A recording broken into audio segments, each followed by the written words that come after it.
My father laughed in my face and told the whole family, "He's getting nothing from me, not a single cent." Everyone at the dinner table burst into laughter. Even my own mother didn't defend me. I sat there frozen, not because of the insult, but because I knew something none of them did. Something that was about to flip their perfect little world upside down. If this shocked you already, don't forget to like, share, and subscribe. You won't believe what happens next. I wasn't invited to the dinner. I just showed up because the lawyer said it was important. My father had called it a family gathering at our old mansion, pretending it was a casual get-together. But I knew better. He was planning something, and I was right. He stood up, clinked his glass, and gave the fakest smile I've ever seen. "I just wanted to thank everyone for being here," he said, glancing at my older brother like they were in on a secret. "And as most of you know, I've been planning to transfer the estate. But unfortunately, not everyone has earned a place in this family's future." He looked straight at me. "That's right," he said, smirking. "Some people here think sitting in front of a laptop in a small apartment makes them a man. But you, son, you're not getting a single dollar from me." The room went silent for half a second, then erupted in laughter. My uncle slapped the table. My cousins couldn't stop whispering. Even my brother leaned in and muttered, "Told you Dad would cut you off." I didn't say a word. I didn't flinch. I just looked at the lawyer, Mr. Gibson, who nodded slowly, like we were counting down to something. Because this wasn't my defeat. It was the beginning of their downfall. And in exactly 2 minutes, the truth was going to burn every smug face in that room. The lawyer stood up, adjusted his tie, and pulled out a thick envelope from his briefcase. The mood in the room shifted. My father's smile faded just a bit. "Before we move forward," Mr. Gibson said calmly, "there's something that needs to be clarified regarding the actual ownership of the estate." My father narrowed his eyes. "What the hell are you talking about? I own this property. I built everything." Mr. Gibson didn't flinch. He opened the envelope and pulled out a set of signed documents. "Actually, no. You signed over the company and estate 3 years ago, quietly.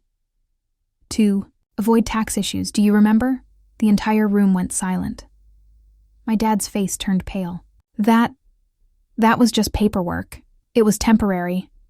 "Not temporary," Mr. Gibson cut in. "Permanent and legally binding. You transferred full control to your youngest son." Everyone turned to me at once. My brother stood up, knocking over his chair.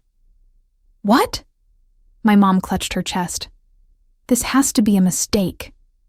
But it wasn't. 3 years ago, during one of my father's financial emergencies, he begged me to help cover a massive tax bill. I had just sold a software company in silence, something nobody in the family even knew existed. I offered to help, but only if he signed the transfer documents. He was desperate. He signed. And now, it was all mine. The house, the business, the land, every single asset. And the best part? I hadn't even begun revealing what I had really built since then. Because this wasn't just about revenge. This was about showing them what it looks like when the useless son they mocked becomes the most powerful person in the room. The room felt like it had been set on fire. My brother's jaw was clenched so tight, I thought he'd break a tooth. My uncle kept blinking like he couldn't believe what he'd just heard. And my father, the man who always talked like he owned the universe, was dead silent. Mr. Gibson laid the signed documents gently on the table, like he was placing the final nail in a coffin. "It's all legal, verified, filed, and irreversible," he said with calm finality.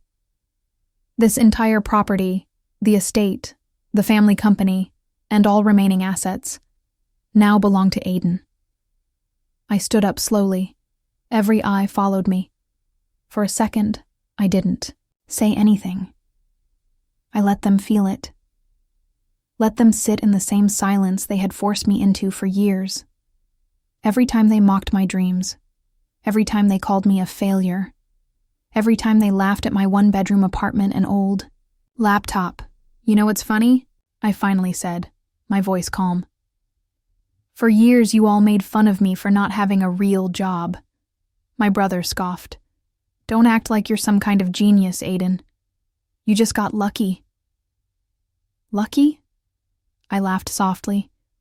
You mean when I built and sold a cybersecurity company for $12.6 million in silence? Or when I used that money to buy out all of Dad's debt, without any of you knowing, so this empire wouldn't collapse? Was that luck? My mom whispered, $12 million? Like she'd just seen a ghost. My father's face turned a deep shade of red. You tricked me. You were waiting for this moment. No, I said, my tone sharpening. I was hoping this moment would never come. I gave you a chance, Dad. You signed the company over because you thought I was too weak to do anything with it. But I didn't just keep it alive. I made it stronger. I reached into my pocket and threw a USB on the table. That's the full report. New partnerships, tech expansions, valuation growth. You mocked my little laptop job. Now it's the reason this family still has a name in this town. There was dead silence. Then my cousin, the one who always used to steal my ideas at family dinners and pretend they were his, whispered, Wait. Are you saying you own everything now? Not just own, I said. I control it. That includes the business accounts, the estate's legal rights, and every paycheck that runs through the family company. I turned to my father, whose lips were trembling with rage. You always said I was a disappointment, that I'd never carry the family name with pride. But guess what? I'm not carrying it. I stepped closer. I'm rebuilding it, without you. And then, just as my father opened his mouth to speak again, Mr. Gibson added one final bombshell. Oh, and there's one more thing we forgot to mention. The updated will. The air froze. My father's eyes twitched. What updated will?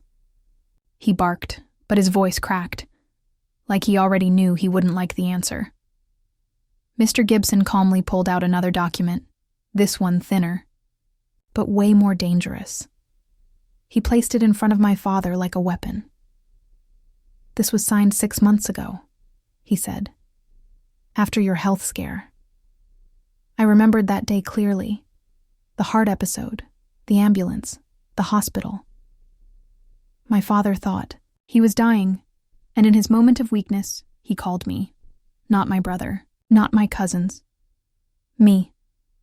I need you, he had whispered, scared for the first time in his life. Just help me fix things.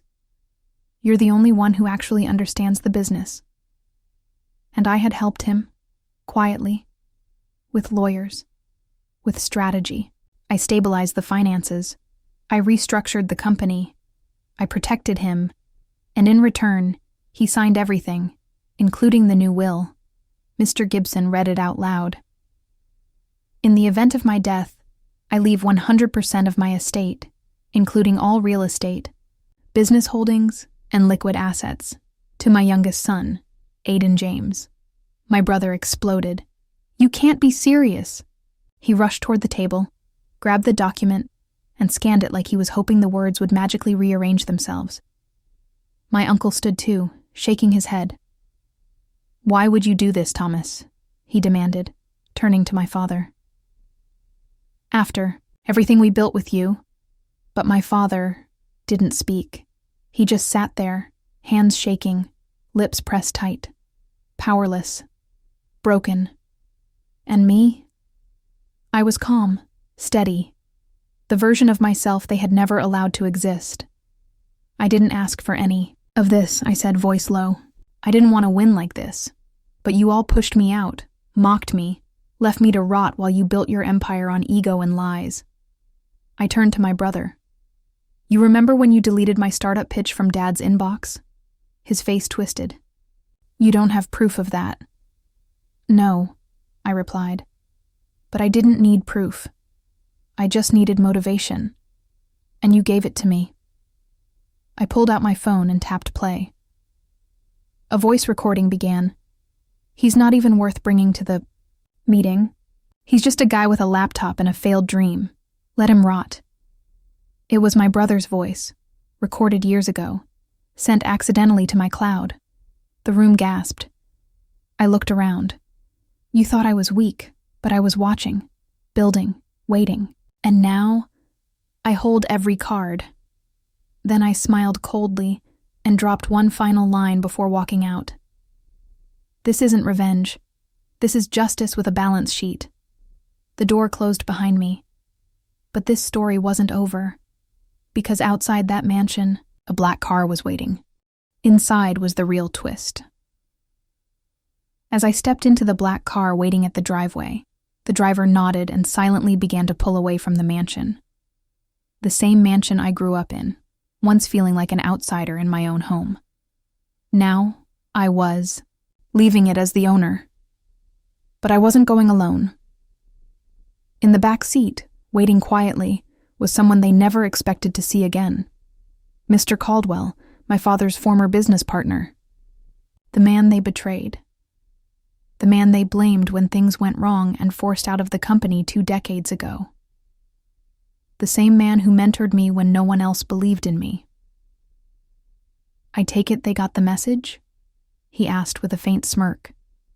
They got more than that, I replied. They got the truth.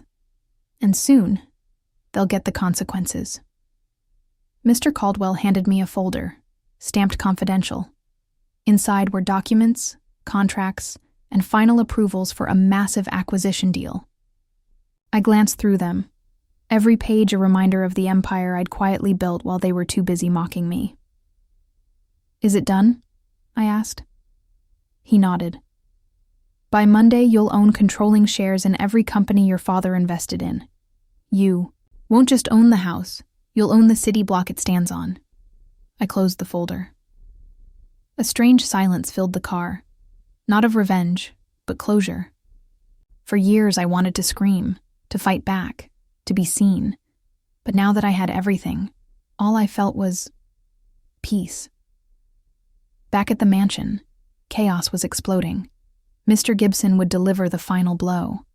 A legal notice informing them that all corporate cards were frozen, the house was scheduled for renovation, and any remaining staff now answered to me. But the part that hit them hardest? I didn't kick them out. I gave them 30 days. 30 days to realize that the man they thought would never amount to anything was now their last hope. A week later, my brother texted me. Can we talk? I left it on red. And as I stood in the penthouse of the tech HQ I now owned, floor-to-ceiling windows overlooking the skyline, I finally understood something. They didn't destroy me. They built me.